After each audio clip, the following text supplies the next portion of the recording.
Saudi oil tanker पर हमले के बाद सऊदी वली अहद मोहम्मद बिन सलमान की जानिब से बड़ा बयान जारी हो चुका है।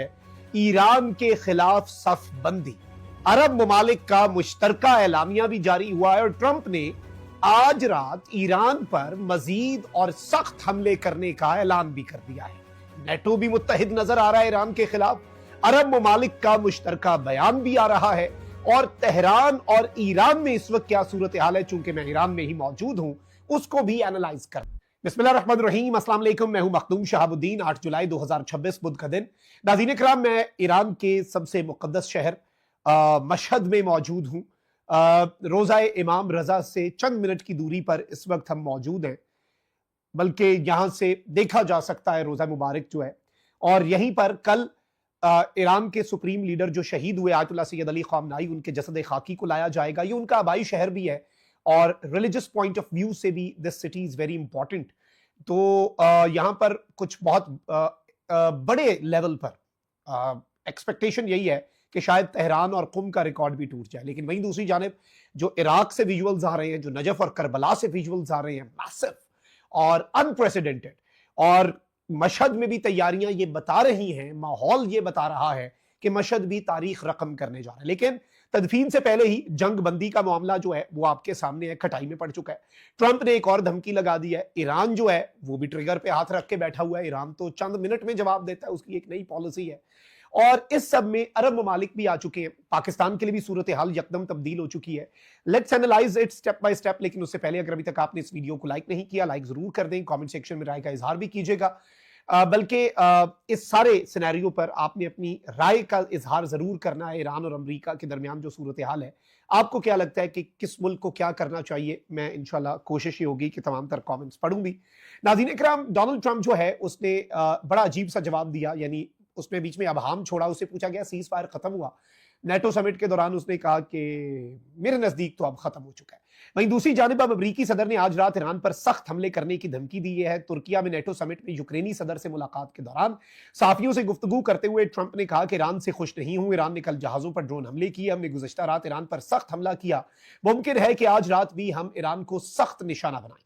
अमरीकी सदर ने कहा कि ईरानी रहनुमा मशरिक़ वुस्ता के बदमाश बने हुए थे, अब वो बदमाश नहीं रहे। ईरान कई दहाइयों तक दुनिया को धमकाता रहा, दावा किया कि ईरान 47 साल से लोगों को कत्ल कर रहा था। ट्रंप बोले, ईरान से मुआहिदे में बहुत मुश्किलात रही। मुआहिदा ईरान के जौहरी हथियारों के आगे एक दीवार है। मैं नहीं जानता कि ईरान से मुआहिदा होगा या नहीं। हम मुआहिदे के बगैर भी ईरान को गैर जौहरी बनाएंगे और यह ज्यादा आसान है। यानी ट्रंप ये कह रहा है कि मुआहिदे पर बातचीत, ईरान के साथ निगोसिएशन करना मुश्किल है और ईरान को मिलिटरली हिट करना ज्यादा आसान है। अब डोनाल्ड ट्रंप वापस इस बात के ऊपर आ रहे हैं जी। वहीं दूसरी तरफ ट्रंप ने कहा कि ओबामा ने ईरान को रकम दी, ओबामा की डील बदतरीन थी, ईरानी झूठ बोलते हैं, उन्होंने धोखा दिया, ये लोगों को मारते हैं, और इसी तरह की स्टेटमेंट्स दी। अच्छा, वहीं दूसरी जानब ईरान की national security foreign policy commission की जो तर्जुमान है इब्राहिम रजाई, उन्होंने सादा लफ्जों में जवाब दे दिया जी। और उन्होंने कहा है कि शहीद सुप्रीम लीडर आयतुल्लाह खामनाई की मीरास एक बहादुर और साबित कदम कौम है। यानी जो वो चीज पीछे छोड़ के जा रहे हैं ना, वो एक बहादुर और साबित कदम कौम पीछे छोड़ के जा रहे हैं। ये उनकी मीरास है। कौम ट्रंप समेत किसी भी धमकी से खौफजदा नहीं होगी और हम किसी भी शैतान से मुकाबले के लिए तैयार हैं। एंड आप यही देखें कि ईरान के ऊपर हमला होता है, सेंटकॉम कहता है हमने 80 साइट्स को हिट किया है। ईरान उसके बाद 85 साइट्स को अमेरिका की इनसाइड मिडल ईस्ट हिट करता है। लेकिन इस सबसे पहले एक सऊदी ऑयल टैंकर पर हमला होता है और इसमें अब जो समझ आ रही है वो ये है कि ईरान ये कहता है कि अब आबनाए हुर्मुज़ में न्यू नॉर्मल ये है कि अब हमारी इजाजत के साथ ही कोई यहां से गुजरेगा। पहले तो ये था कि जो गुजरता था गुजर जाए, टॉल भी नहीं होता था। ईरान ने अभी 60 दिन पैसों का तकाजा नहीं किया, लेकिन ईरान कहता है पैसे हमें दो या ना दो, नहीं देने, हम पैसे नहीं ले रहे, लेकिन हमसे इजाजत लेके यहां से गुजरोगे। अब अमेरिका एक अल्टरनेट रूट पर काम कर रहा था, ओमान के रास्ते निकालने के, एक नया कॉरिडोर बनाने की कोशिश में था, और ईरान ऐसे बहरी जहाजों को वार्निंग्स भी देता है। अच्छा, सऊदी ऑयल टैंकर पर हमले के बाद कतर ने बड़ा सख्त मौक़िफ़ अपनाया। कतर के हवाले से मैं आपको यह बता दूं कि कतर वो मुल्क है जो कि मीडिएटर है, जो कि सालिस है। सालिस ने एहतजाज किया, सालिस ने ईरान की मजम्मत की और सालिस ने ईरान के सफीर को तलब कर लिया। पाकिस्तान ने खैर इस सब के अंदर अपनी एक न्यूट्रल पोजीशन रखी है और पाकिस्तान ने कहा है कि सब फरीकैन जो हैं वो जरा तहम्मुल का मुजाहरा करें और चीजों को बेहतर अंदाज में लेकर चलें। अलबत्ता इससे पहले पाकिस्तान की फॉरेन पॉलिसी की अगर आप बात करें तो वो चाइना से मुताबिकत रखती है। चाइना ने भी यही पॉलिसी अपनाई, जो कि ईरान का एक बड़ा इत्तेहादी है, ईरान का एक बड़ा सपोर्टर है। वो पॉलिसी ये है कि पाकिस्तान और चाइना जो है वो ईरान, मैं गल्फ की बात कर रहा हूं, पाकिस्तान और चाइना ईरान पर हमलों की भी मजम्मत करते हैं, और अगर गल्फ ममालिक में गैर फौजी अहदाफ को हिट किया जाता है जैसे एयरपोर्ट्स एक्सेट्रा, तो पाकिस्तान उनकी भी, या ऑयल रिफाइनरीज, तो पाकिस्तान और चाइना उसकी भी मजम्मत करते हैं। तो अभी इस ऑयल टैंकर के मामले के ऊपर सूरत हाल बड़ी तशवीशनाक हो चुकी है। एक खबर तो यह है कि अरब पार्लियामेंट जो है नाज़रीन कराम, उसने तमाम अरब ममालिक की, उसने जो एस्केलेटिंग मैरीटाइम टेंशंस हैं उसके हवाले से वार्निंग जारी कर दिया है कि मैरी टाइम जो नेविगेशन है उसमें अब टेंशंस बढ़ेंगी। और इन्होंने कहा है कि हम मजम्मत करते हैं शदीद तरीन अल्फाज में जो सऊदी ऑयल टैंकर को ईरान ने हिट किया है। तमाम अरब मिलकर यह स्टेटमेंट जारी कर रहे हैं, और इस सब के अंदर इन्होंने कहा है कि वाटर प्रोटेक्शन के ऊपर सऊदी अरब ने कहा है कि यह तो करना पड़ेगा। और इस सब के अंदर ईरान के हवाले से इन्होंने कहा है कि टेरिटोरियल वाटर्स में सऊदी ऑयल टैंकर को हिट करना ये वायलेशन है इंटरनेशनल लॉ की, मैरी टाइम सिक्योरिटी को एक डायरेक्ट थ्रेट है, और रीजनल स्टेबिलिटी और वाइटल वाटरवेज, वाइटल यानी अहम तरीन आबी गुजरगाहें, उनके लिए ईरान इस वक्त खतरा बना है। और इस सब के अंदर उन्होंने कहा है कि ये कलेक्टिव रिस्पॉन्सिबिलिटी है कि हम मैरी टाइम सिक्योरिटी को इंश्योर करें कि यहाँ से सब, और ये बड़ी इंपॉर्टेंट जुमला है कि ये हम सबकी जिम्मेदारी है कि हम इस रूट को महफूज बनाएं, और हम कोई हॉस्टाइल एक्ट या थ्रेट जो है ग्लोबल ट्रेड और एनर्जी सप्लाईज के हवाले से, यानी आलमी तिजारत और तेल की तरसील के हवाले से किसी धमकी या किसी एक्शन के खिलाफ हमें कलेक्टिव एफर्ट करना होगा। कलेक्टिव एफर्ट क्या है?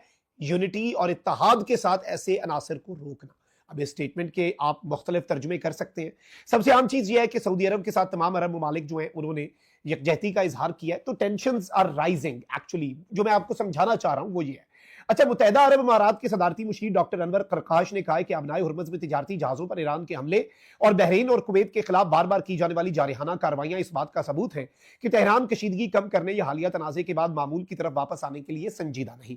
मुत्तहिदा अरब अमारात के सदर के सिफारती मुशीर ने कहा कि ईरान के ये इकदाम इस बात का सबूत है कि तेहरान कशीदगी कम करने या हालिया तनाज़े के बाद मामूल की तरफ वापस आने के लिए तैयार ही नहीं। एक्स पर अपने बयान में डॉक्टर अनवर करकाश जो है इन्होंने बड़ी इंपॉर्टेंट स्टेटमेंट दी और यूएई की पॉलिसी सामने रखी। इन्होंने कहा कि अबनाए हुर्मुज़ में सऊदी अरब और कतर से मुंसलिक तिजारती जहाजों पर हमले और उसके साथ बहरीन और कुवैत के खिलाफ बार बार की गई जारियत इस बात की वाज़ेह अलामत है कि ईरान कशीदगी कम करने के तकाज़ों पर अमल भी नहीं कर रहा और जंग बंद करने की सलाहियत ही ईरान नहीं रखता।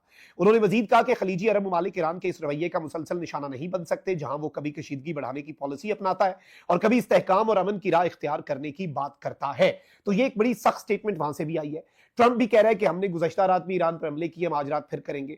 नेटो चीफ ने पहली दफा कह दिया है कि ईरान पर हमले बहुत जरूरी थे। तो नेटो की पॉलिसी में क्या तब्दीली आ रही है? सिचुएशन इज वेरी वॉलेटाइल और ईरान इस सब के अंदर क्या पॉलिसी अपनाता है ये भी इंपॉर्टेंट है।